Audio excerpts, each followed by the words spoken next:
ప్రతి నెల రెండో శనివారం స్కూల్స్, కాలేజీలతో పాటుగా ప్రభుత్వ సంస్థలకు ప్రభుత్వం సెలవు ఇస్తుంది. అయితే ఆదివారం ఎందుకు సెలవు ఇస్తారో చాలా మందికి తెలుసు.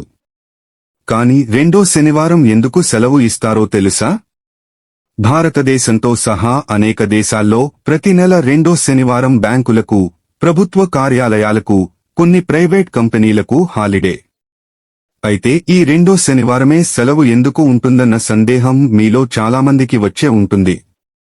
19వ శతాబ్దంలో ఒక బ్రిటిష్ అధికారికి ఒక అసిస్టెంట్ ఉండేవాడు. అతను సెలవుల్లో మాత్రమే తన వృద్ధ తల్లిదండ్రులను కలిసేందుకు స్వగ్రామానికి వెళ్లేవాడు. కొన్ని రోజులకు అది కూడా కుదిరేది కాదట.